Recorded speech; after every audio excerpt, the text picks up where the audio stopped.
You'll find all the charges you incurred here at the Eagle Tavern on your bill. I sure have appreciated your business over the years. Be sure and stop by the next time you're in town. Wait a minute. That ain't gonna happen. Not now with the world fixin' to end.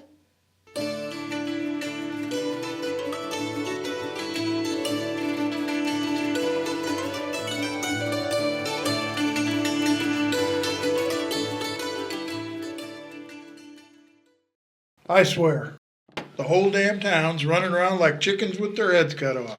Can you blame them? The end of the world doesn't happen every day. Philo, you are not falling for this end of the world nonsense, are you? I might as well. It's more interesting than watching the grass grow. Lord, what fools these mortals be. A Midsummer Night's Dream. Amos Beacon, it seems appropriate you'd show up at a time like this. Better 3 hours too soon than a minute too late. Merry Wives of Windsor. I've never seen anything like this before. The comet and all this talk of impending doom sure has everyone fired up around here. Folks get agitated every time there's a full moon, but it's nothing like this. Lunacy, my dear Sheriff.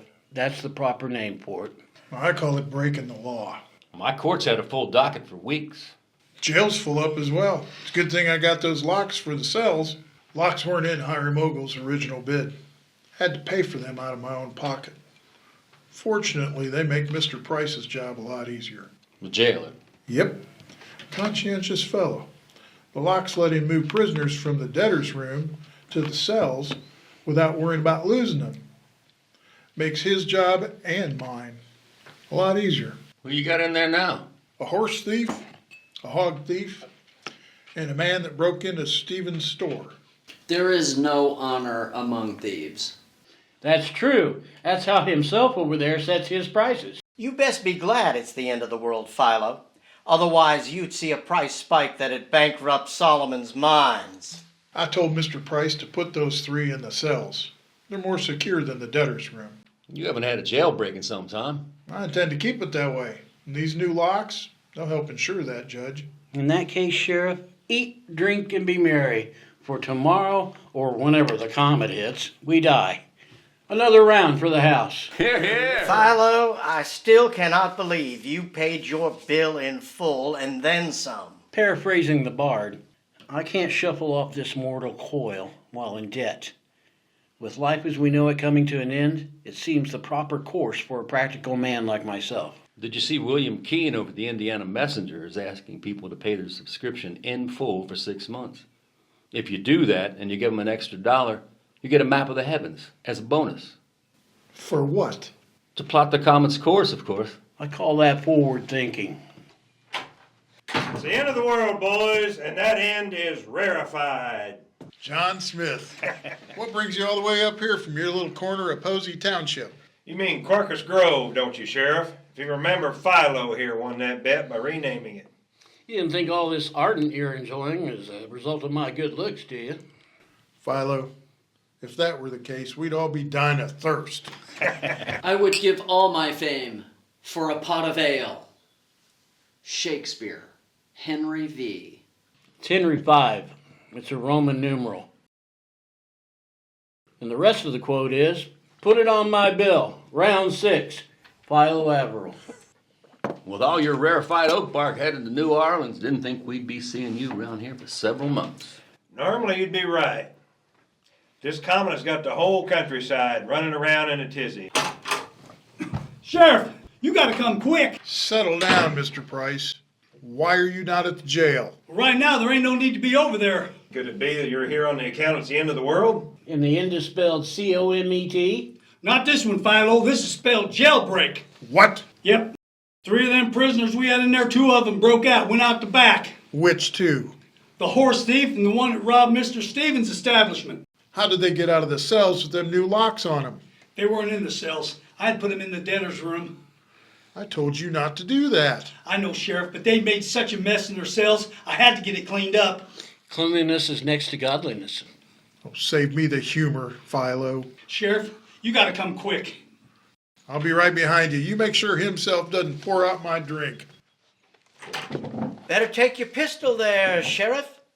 Hopefully the lock on it works better than what you purchased for the cell doors.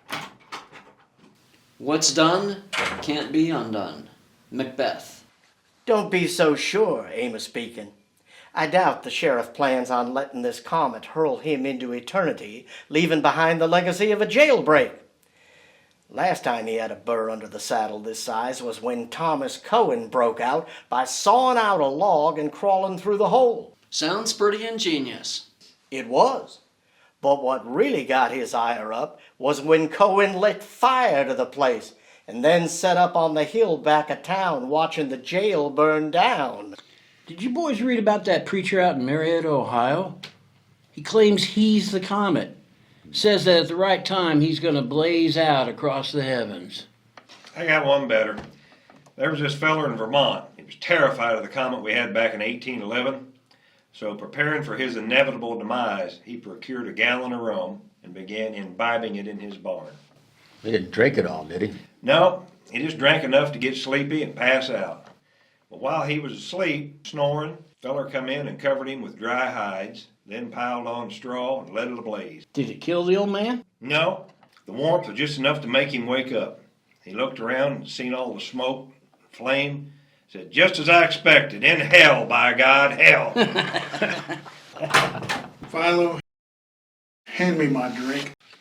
That was fast. Did you catch the other two already? No. Drink. That's why I'm deputizing you two fellas to help me. Sheriff, what'd you do with the hog thief? Put him in a cell.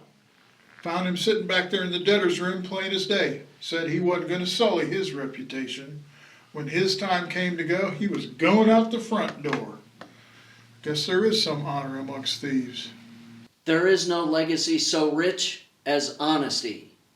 All's well that ends well. Indeed. Indeed.